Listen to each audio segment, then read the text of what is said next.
So today we're going to discuss the law of the lines. The law of the lines are 4 different lines that we always need to maintain while we're working on any type of split stance or a single leg control drill off the ice, and always when we're skating on the ice. So line number 1 is our zipper line. So that goes down the middle of our body. We want to make sure that we don't lean from side to side. We never want to violate that line. If we think about holding a hockey stick, if we're leaning way too much, we don't have the edge control that we really want because we're putting too much pressure in one spot and not distributing it in the places that we actually want to. Next is our belt line. So for our belt line, again, we want to imagine that our pelvis stays nice and equal. Again, because we don't want to be shaking from side to side as we skate or when we do any type of single leg squat or hop or even a lunge. Next, we have our leg line. So that consists of our hip, knee, and our foot.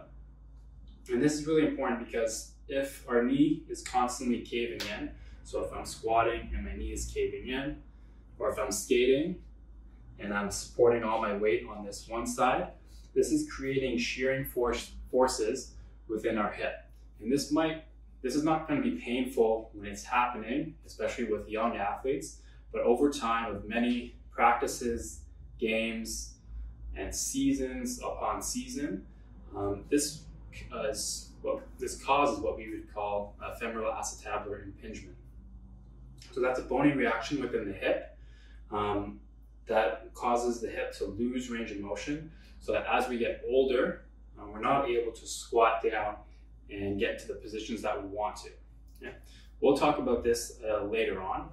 Our last line, or lines, are our neutral spine lines. So if we imagine a line from the base of our neck to just beneath our shoulder blades through our low back, we always want to make sure that those 3 lines stay equal distance apart. So we don't want to round and let those lines get away from each other. We also don't want to overarch and let those lines get closer to each other. So over the next little bit, we're going to upload a number of different videos showing how we can work on maintaining those lines, starting from a nice simple beginner all the way into elite type of change of direction abilities that we can improve our skating abilities and improve our skating stride off the ice. Thanks. We hope you enjoyed this, and see you in the next video.